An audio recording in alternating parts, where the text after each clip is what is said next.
The annual Beaumont Family Gala was in full swing at my brother Daniel's restored 1890s estate in Savannah, Georgia when I arrived, 30 minutes late on purpose, wearing a tailored charcoal pantsuit instead of the couture gowns my siblings favored. "Well, look who decided to join us," Daniel called out from the grand staircase, champagne flute in hand.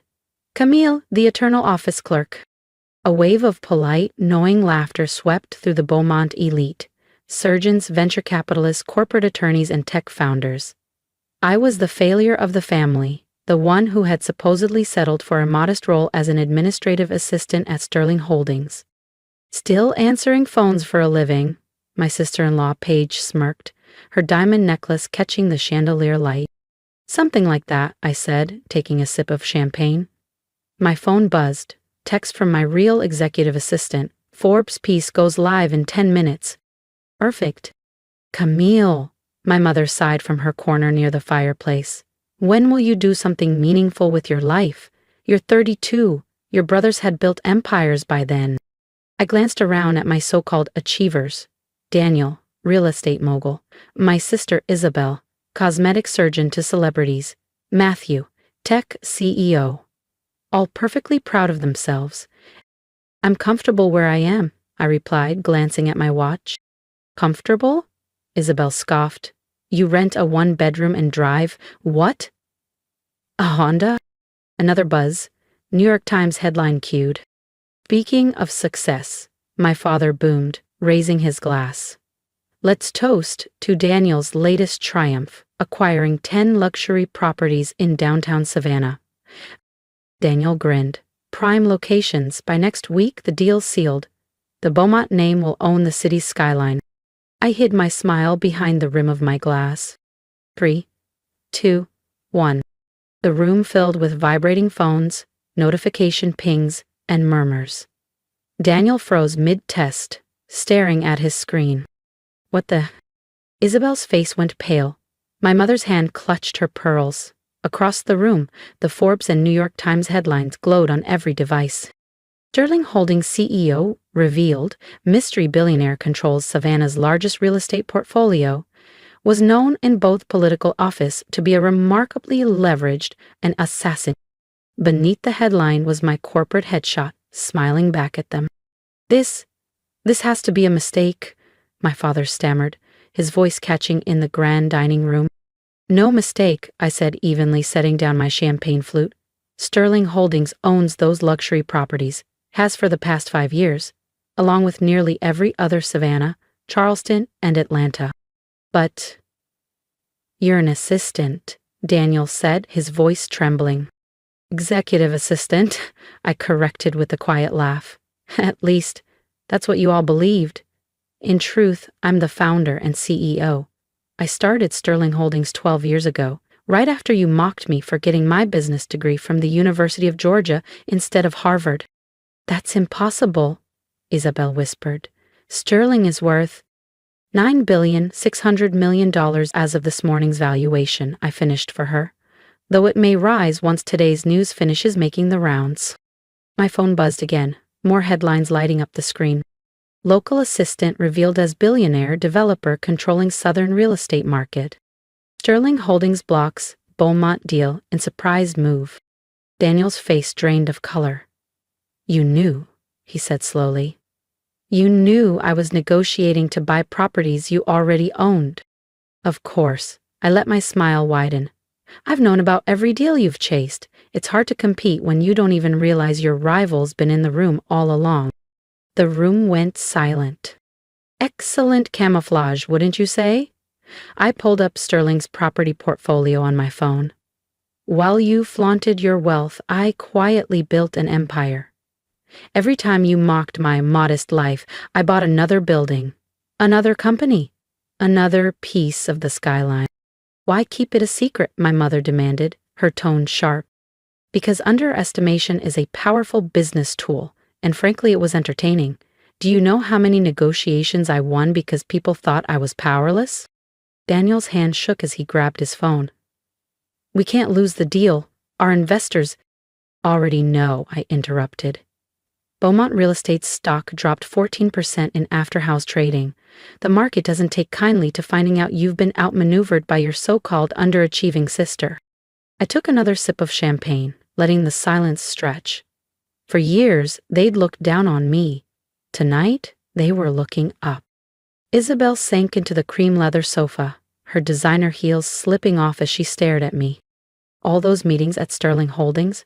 When I was trying to secure space for my new surgical clinic, she murmured. Were you speaking with my actual assistant? I asked. Yes. Thought so. I watched every meeting from my private elevator. And, by the way, you were unnecessarily rude to her. That's why your lease application was denied. You can't do this, my father said, stepping forward. We're family. Family? I unlocked my phone and tapped a file. The sound of last year's Christmas dinner filled the room. She's just an office worker. No ambition. Embarrassment to the Beaumont name. Funny thing about family, I said, stopping the playback. They rarely notice what's right in front of them when they're too busy looking down their noses. My phone buzzed, Bloomberg requesting an interview, Forbes offering a cover story, 2 Wall Street analysts wanting meetings. Your father's right, my mother tried again. Families should stick together now that we know about your success. Now that I'm worth acknowledging, I cut her off. Now that the daughter you dismissed as worthless turns out to be worth billions? We can work together, Daniel said quickly. Beaumont Real Estate and Sterling Holdings. Already work together, I interrupted, smiling. Sterling owns the building your headquarters sits in, and most of your regional offices. Speaking of which, I tapped my phone. Your next rent review is? Oh, look at that. Next month. Daniel's face lost all color. In fact, I continued scrolling, Sterling also owns properties leased by Isabel's clinics, Matthew's tech campuses, and 3 of your law firm's satellite offices, Mother.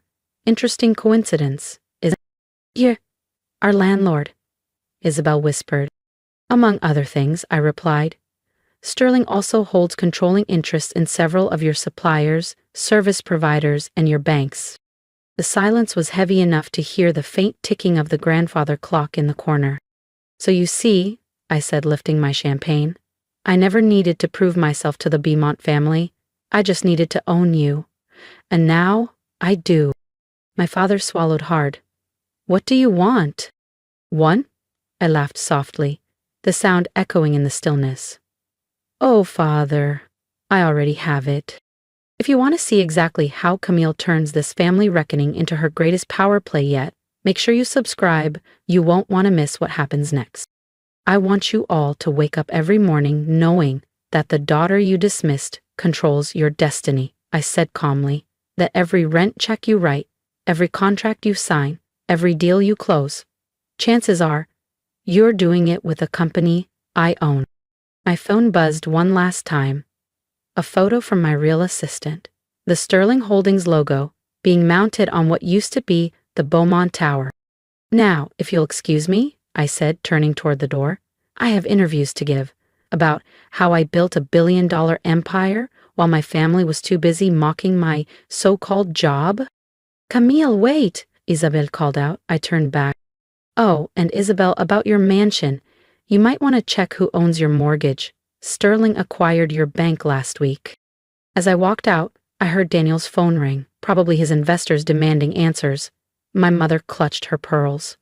My father stood frozen, and I slid into my waiting Rolls-Royce. Sometimes the best revenge isn't announcing your success. It's letting people discover just how badly they underestimated you. The morning after my revelation, Savannah's business circles were in chaos. Sterling Holdings stock climbed, while Beaumont Real Estate tanked. My phone hadn't stopped buzzing since I left the gala. I sat in my real office, the entire top floor of Sterling Tower, watching the sunrise spill over the city I quietly came to own. Sarah, my actual assistant, walked in carrying a stack of newspapers. You might enjoy these, she said, laying them out. Hidden Billionaire, the Camille Beaumont story. Lee's Secrets and Empire shocks Savannah's elite. From mock to mogul, the stealth power behind the skyline. And these just arrived, she added, handing me a pile of messages. Isabel, Please call. Need to discuss mortgage. Daniel, our investors are panicking. Meeting ASAP. Mother, darling, breakfast? Let's clear the air. Father, family emergency meeting, your presence required. Mark them all as read, I told Sarah. And the Beaumont Tower transformation? I asked. She pulled up the security feed. Workers were stripping every trace of the Beaumont name from the facade, replacing it with Sterling's logo. In the lobby, Daniel was arguing with security, my security. Let him up? Sarah asked. No, I said, leaning back in my chair. Not today. I smiled, watching Daniel's frustrated hand gestures on the security feed. Let him feel what it's like to be shut out. Just as he had me escorted out of Beaumont Real Estate's offices 5 years ago. My phone rang, Isabel's law firm flashing on the caller ID. No doubt realizing that their office lease, building mortgage, and key client contracts all ran through Sterling Holdings subsidiaries. Ms. Beaumont, Sarah said from the doorway, CNN is here for your interview. Perfect timing. I stood, smoothing the lapels of my deep emerald suit. No more modest navy pantsuits for camouflage. Let's show the world what a mere assistant can accomplish. The interviewer sat up in my office, the floor-to-ceiling windows framing Savannah's historic skyline, one increasingly dotted with Sterling-owned properties. Miss Beaumont, she began, your revelation has stunned the Southern business world. How did you build such an empire in secret? It's amazing what people don't see when they've already decided you're not worth watching, I replied. My family's dismissal of my career turned out to be my greatest advantage. While they flaunted their modest successes, I quietly bought the buildings they worked in. She glanced at her notes. Sterling now controls roughly 38% of Savannah's prime commercial real estate? 42% as of this morning, I corrected. We just closed on the Henderson portfolio, another property my brother Daniel was pursuing, actually. Right on cue, my phone buzzed. Daniel, stock down another 10%. Your family must be reeling, the interviewer pressed. How have they reacted? They're adjusting to the new reality, I said with a polite smile. The reality that the sister they dismissed now owns their offices, holds their mortgages, and controls their business destinies. The front desk called. Isabel had arrived, demanding to discuss her clinic leases. Miss Beaumont, Sarah interjected smoothly, your 10 a.m. acquisition meeting is ready. I turned back to the interviewer. Would you like to see how a mere assistant conducts business? Lawyers, bankers, and analysts filed in. On the video screen, Daniel's face appeared, flanked by his board of directors. Thank you for joining us, I began. Let's discuss Sterling Holdings' tender offer for Beaumont Real Estate. Daniel's eyes widened. Tender offer? Yes, I said, my smile widening. We're offering to acquire Beaumont Real Estate at a generous 30% below market value given your recent difficulties. You can't do this, he snapped. Actually, I can, I replied. Sterling already holds 17% of your shares through various subsidiaries you never noticed. Your plummeting stock price has triggered loan covenants with banks that coincidentally Sterling Holdings also owns, I said, pausing just long enough for the weight of my words to land. You need capital immediately, or you default. Daniel's jaw tightened. I'm offering a solution, I continued. The CNN interviewer sat silent, eyes wide, as I calmly dismantled my brother's company in front of its board. This is corporate terrorism, Daniel sputtered. No, I corrected, leaning forward. This is business. The business you claimed I'd never understand. The success you said I'd never achieve. I turned my attention to his board members. You have 1 hour to accept my offer before I call your loans. The video screen erupted into heated arguments. My phone buzzed again. Security reporting that Isabel had now joined my parents in the lobby. Sarah, I said without looking up, please inform my family that I'm busy conducting business. If they'd like to speak with me, they can make appointments through proper channels. Like we had to, she replied with a faint smile. Exactly. I turned back to the cameras. Now, shall we discuss how a so-called built the South's largest commercial real estate empire while her family wasn't paying attention? Sometimes the best revenge isn't just succeeding. It's succeeding so spectacularly that your doubters become your tenants. Their mockery becomes your motivation, and their empire becomes just another acquisition in your portfolio. By sunset, Savannah's business landscape had shifted. Beaumont Real Estate's board had accepted Sterling's tender offer. My family remained stranded in my lobby, while my net worth swelled by another $1 billion thanks to the market's reaction. Final tallies for the day, Sarah said, entering with her tablet. Sterling stock up 62%, 3 major acquisitions closed, and 19 interview requests from national outlets. I glanced at the electronic ticker wrapping around Sterling Tower. Sterling Holdings acquires Beaumont Real Estate. Hidden billionaire expands Southern Empire. Camille Beaumont. Savannah's new power broker. And my family? I asked, though the security feed showed them still huddled near the reception desk after 8 hours. Your father's had 2 calls with his crisis team.